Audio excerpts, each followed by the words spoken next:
दुनिया की इकोनॉमी का बदलता फ्यूचर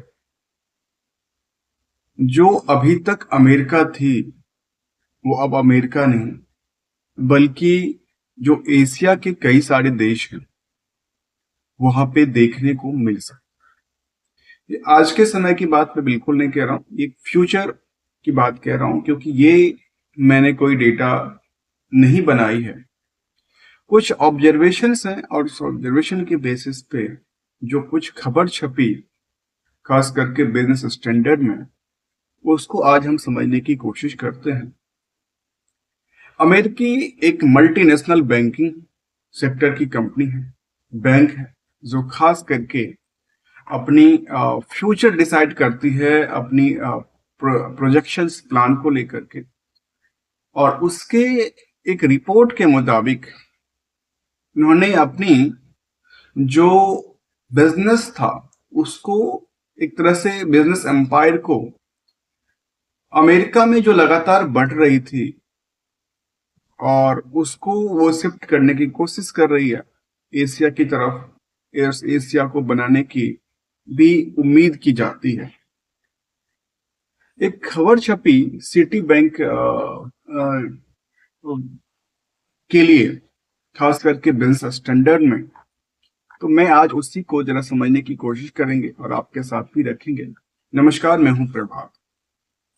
अभी रिसेंटली सबसे बड़ी बैंकिंग कंपनियों में से एक जो सिटी ग्रुप है यानी सिटी बैंक, एक बहुत बड़े फैसले की और हाल ही में कह सकते हैं कि खबर छपी। सिटी एरिया ने कह सकते हैं कि सिटी एशिया ने अपने वेल्थ मैनेजमेंट बिजनेस को तेजी से बढ़ाने के लिए सिग्निफिकेंट हायर्स यानी बड़े स्तर पे नई भर्तियां करने जा रही है। लेकिन सवाल ये क्रिएट होता है कि आखिर वेल्थ मैनेजमेंट होता क्या, सिटी एशिया का इसका इतना फोकस क्यों है और क्यों कर रही है। क्या ये जो कंपनी है सिटी एशिया की हम बात करें, आने वाले समय में दुनिया का सबसे बड़ा पैसा कमाने वाला मार्केट बनने जब वाला है, खास करके एशिया मार्केट की बात करूं तो इसका असर कुछ देशों में ज्यादा पड़ने को देखने को मिल सकता है। खास करके भारत हो, चीन हो, सिंगापुर हो, और आम निवेशकों पर क्या पड़ेगा इसका असर या क्या मिलेगा फायदा, आज हम पूरी तरह से जानने की कोशिश करते हैं। एक सिंपल साधारण शब्द में कहते हैं कि आखिर ये जो बैंकिंग सेक्टर की कंपनी है जो दिग्गज है सिटी ग्रुप्स, अमेरिका की एक बहुत बड़ी मल्टीनेशनल बैंकिंग कंपनी है और ये करीब करीब 100 देशों में अपनी कारोबार चला रही है। सिटी मेनली जो कामकाज करती है वो कॉर्पोरेट बैंकिंग हो, इन्वेस्टमेंट बैंकिंग हो, क्रेडिट कार्ड हो, ट्रेडिंग हो, वेल्थ मैनेजमेंट का काम हो, जैसे सर्विस प्रोवाइड करती है, स्टॉक मार्केट से लेकर के और वेल्थ क्रिएशन तक भी, प्रॉपर्टी इन्वेस्टमेंट तक का काम भी देती है। वेल्थ मैनेजमेंट खास करके देखा जाए तो अमीर लोगों का पैसा को मैनेज करना होता है, चाहे वो म्यूचुअल फंड के थ्रू करे या फंड को रोटेट करे, फंड को एक कंट्री से दूसरे कंट्री में मैनेज करवाए। अब इसमें सिर्फ बैंक अकाउंट्स संभालना शामिल नहीं होता, बल्कि कह सकते हैं कि इन्वेस्टमेंट एडवाइस हो, टैक्स प्लानिंग हो, प्रॉपर्टी इन्वेस्टमेंट हो, इंटरनेशनल फंड की ट्रांजेक्शन्स हो, retirement planning, family wealth protection etcetera, काफी सारे इनकी अलग अलग प्लान्स भी होती है और ये सारे वेल्थ मैनेजमेंट के अंदर आते हैं, सब शामिल होता है। कह सकते हैं कि आज के समय में जो एशिया है यहाँ पे करोड़ों और अरबों रुपए वाले जो कह सकते हैं कि बिजनेस हैं वो काफी ज्यादा ग्रो करती है। अमेरिका ऑलरेडी ग्रो कर चुकी, अब जो स्टार्टिंग वाली मोड है, खास करके इंडिया की बात करूं तो स्टार्टअप लगातार एक फोकस में रही है। और जो सिटी एशिया की जो बड़ी अभी रिसेंटली एक हायरिंग कर रही है खास करके एशिया पैसिफिक को लेकर के, तो तेजी से बढ़ रही जो अमीर लोग हैं आज दुनिया में, सबसे बड़े करोड़पति और अरबपति एशिया से बनते नजर आते हैं, चाहे वो चाइना हो, चाहे वो भारत हो, चाहे सिंगापुर हो, इंडोनेशिया हो, वियतनाम जैसे कंट्री भी इसमें शामिल है। खास करके मैं भारत की बात करूं तो स्टार्टअप हो, फाउंडर, खास करके स्टार्टअप फाउंडर की बात करूं, टेक एंटरप्रेन्योर्स की बात करूं, स्टॉक मार्केट इन्वेस्टर की बात करूं, और बिजनेस जो खास करके फैमिलीज तेजी से वेल्दी बन रही है, सबसे पैसा सिर्फ जो पहले पैसा था वो केवल और केवल अमेरिकाज और यूरोपियन कंट्रीज में ज्यादा थी, लेकिन अब धीरे धीरे वो शिफ्ट करती नजर आती है। जो खास करके बड़ी कॉरपोरेट हो, अपने कारोबार हो, एशिया की तरफ मूव करे, क्योंकि डेवलपमेंट वही होना है जहां पे पहले बहुत ज्यादा चीजें नहीं। आज के समय में यंग इन्वेस्टर की नई जनरेशन क्रिएट होती नजर आती है, जिसमें कि कह सकते हैं कि तेजी से अवेयरनेस आ रही है स्टॉक मार्केट को लेकर के, म्यूचुअल फंड को लेकर के, इन्वेस्टमेंट करने को लेकर के। तो कह सकते हैं कि लोग आज के समय में स्टॉक भी खरीद रहे हैं, म्यूचुअल फंड भी खरीद रहे हैं, इंटरनेशनल इन्वेस्टिंग भी कर रहे हैं। उसके अलावा आज के समय में देखा जाए तो क्रिप्टोज हों, एआई सेक्टर में जो इंटरेस्ट दिख रही है मार्केट का, यानी पैसा बचाना ही केवल नहीं, पैसे को एक एक्टिवली ग्रो किया भी जा सकता है। इसके लिए ये बैंकिंग सेक्टर की कंपनियां और बैंक इसके लिए एक कामकाज करती है, वेल्थ क्रिएशन का कामकाज करती है। आज के समय में एशिया कह सकते हैं कि एक फ्यूचर इकोनॉमिक जो पावर है वो बनती नजर आती है। खास करके अमेरिका और जो चाइना का इकोनॉमिक वॉर है, वो एक नई सीमा पे है। जो आने वाले दशक है उसमें ग्लोबल इकोनॉमी का सबसे बड़ा ग्रो इंजन देखा जाए तो एशिया बन सकता है। पॉपुलेशन बड़ी है, मिडिल क्लास तेजी से बढ़ रही है आज के समय में, टेक्नोलॉजी का विस्तार लगातार हो रही है, कंजम्पशन जो है लगातार बढ़ती है, क्योंकि जब पॉपुलेशन ज्यादा होंगे तो कंजम्पशन का बढ़ना आमतौर पे स्वाभाविक सी बात बनती है और इसके पॉसिबिलिटी ज्यादा क्रिएट होती है। तो वेल्थ मैनेजमेंट का कामकाज भी तेजी से बढ़ता नजर आ सकता है। तो कह सकते हैं कि वेल्थ मैनेजमेंट इतना बड़ा बिजनेस क्यों है, इसको यदि समझें सिंपल शब्दों में तो कह सकते हैं कि वेल्थ मैनेजमेंट इतना प्रॉफिटेबिलिटी बिजनेस क्यों माना जाता है। जब कोई बैंक लोन देता है, एक साधारण शब्द की बात करूं तो जब कोई बैंक लोन देता है तो उनमें रिस्क ज्यादा होता है, लेकिन वेल्थ मैनेजमेंट में बैंक मेनली सलाह देता है और इन्वेस्टमेंट मैनेज का। ये दोनों एक डिफरेंट टाइप्स हो गई। एक तरफ से होती है कि लोन देना, लोन को लेकर के हाई रिस्क में झेलना, एक तरह से एडवाइजरी प्रोवाइड करना, चाहे वो फंड को यूटिलाइज करो, चाहे आप एफडी करो या म्यूचुअल फंड करो या कोई इंश्योरेंस करो, ये सारे एडवाइस करना। इसके बदले क्या मिलता है उनको, एक मोटी फीस मिलती है, कमीशन मिलता है। लॉन्ग टर्म में कह सकते हैं कि क्लाइंट रिलेशनशिप बनती है, और उसकी बातें पे यदि अमीर क्लाइंट्स अक्सर कई सर्विस भी साथ में ले लेती है।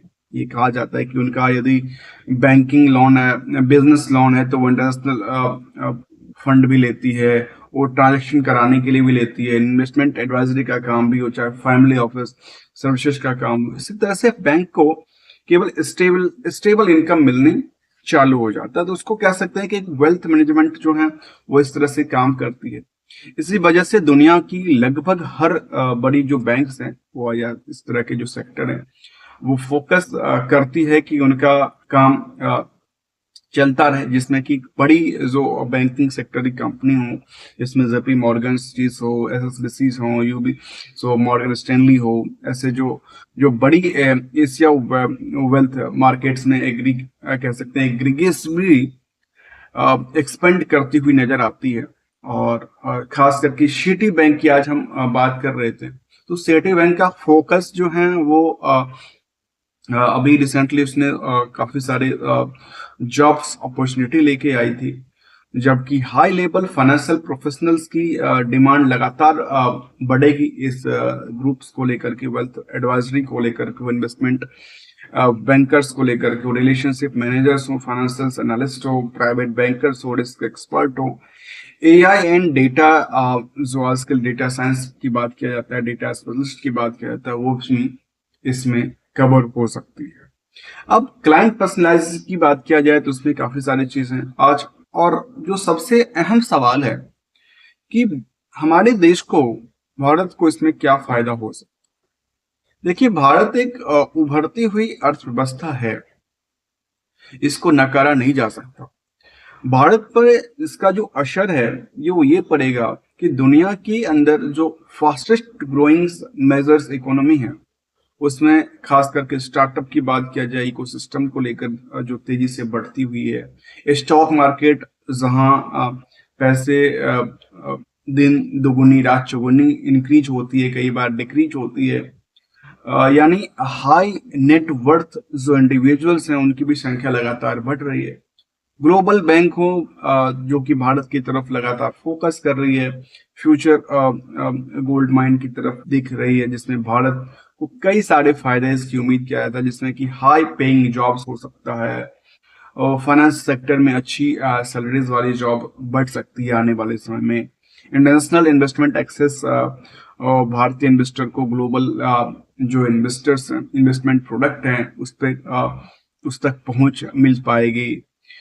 इसके अलावा कह सकते हैं कंपटीशन बढ़ता हमेशा रहता है, चाहे ग्लोबल बैंकिंग हो चाहे इंडियन बैंक के साथ सर्विसेज की बात किया जाए, पर्सनल रिलेशन की बात किया जाए, इसका ज्यादा जो फायदा होगा वो कस्टमर बेस को मिल सकता है।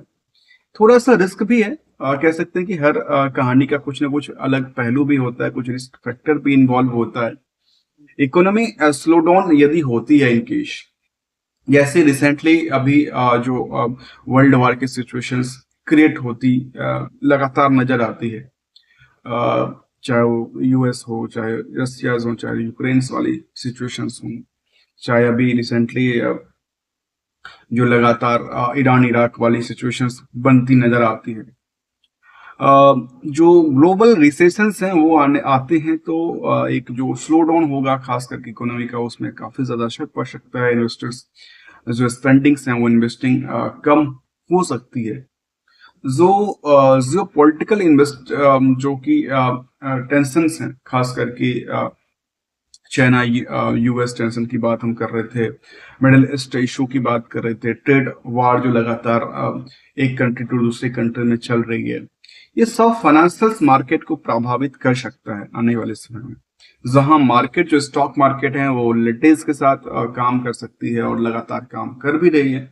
कई बार देखने को मिलता है कि 200 300 400 पॉइंट की एक बढ़ोतरी होती है, फिर मार्केट 1000 पॉइंट की क्रैश कर जाती है। इस तरह की सिचुएशन भी देखने को मिलता है। इसमें पैसे की वैल्यूएशन में वृद्धि तो कई बार वैल्यूएशन बिल्कुल नील बट्टा नील की तरफ दिखाती है। वेल्थ मैनेजमेंट बिजनेस पे भी काफी ज्यादा असर पड़ सकता है, क्योंकि क्लाइंट के पास यदि पैसे नहीं होंगे, मार्केट लिंक फंड होते हैं, उसमें जो क्लाइंट्स हैं उसको थोड़ा सा जो होप है वो होपलेस हो जाती है। आज के समय में एआई और बैंकिंग का जो फ्यूचर्स है उसको भी यदि देखा जाए तो ये कह सकते हैं कि एआई लगातार लोग एडप्ट कर रहे हैं, और चाहे बैंकिंग सेक्टर हो चाहे वो फाइनेंशियल प्लेटफॉर्म्स हों,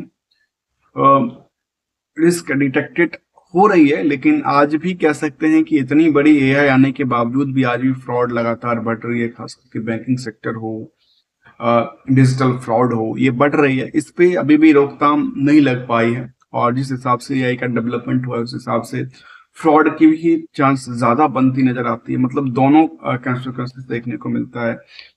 एक तरफ जब डिजिटल मार्केट की बात करते हैं तो वहाँ डिजिटल ट्रांजेक्शन्स होती है, लेकिन दूसरी तरफ डिजिटल अरेस्ट और डिजिटल कह सकते हैं कि डिजिटल अरेस्ट और डिजिटल साइबर क्राइम जैसी सिचुएशन भी देखने को मिलता है। तो खास करके यदि बात किया जाए कि सिटी ग्रुप्स की बात करें तो वो अभी दुनिया की नजरों में एक फाइनेंशियल सेगमेंट की बड़ी दिग्गज प्लेयर है, और वो भी रिसेंटली अपनी बिजनेस को थोड़ा बहुत करके वो एशिया की तरफ शिफ्ट करने की चाह रखती है। जो खबर में छपी मैं उसकी बात कर रहा हूँ। चाहे वो पहले यदि बात किया जाए तो न्यूयॉर्क, लंदन, डोमिनेंट थे, और आजकल सिंगापुर, हांगकांग, मुंबई, दुबई जो तेजी से उभर रही है इकोनॉमी में, आने वाले 10 से 20 साल हो सकता है, या फिर नियरली यदि 20 साल तक की बात किया जाए तो वो एशियाज ग्लोबल फाइनेंस का सबसे बड़ा हब बन सकता है। यदि आपको इस वीडियोस में कुछ भी वैल्यू एडिशन मिलता हो तो आप इसको लाइक और चैनल को सब्सक्राइब करना बिल्कुल मत भूलिएगा। कह सकते हैं कि Asia future financial power house बन सकता है, जिसमें भारत को सबसे बड़ा फायदा, और चाहे वो टेक सेगमेंट में हो चाहे ये सेगमेंट में हो, उसमें मिल सकता है। नमस्कार, मैं हूं Prabhat. Thanks for the analyse in the news articles.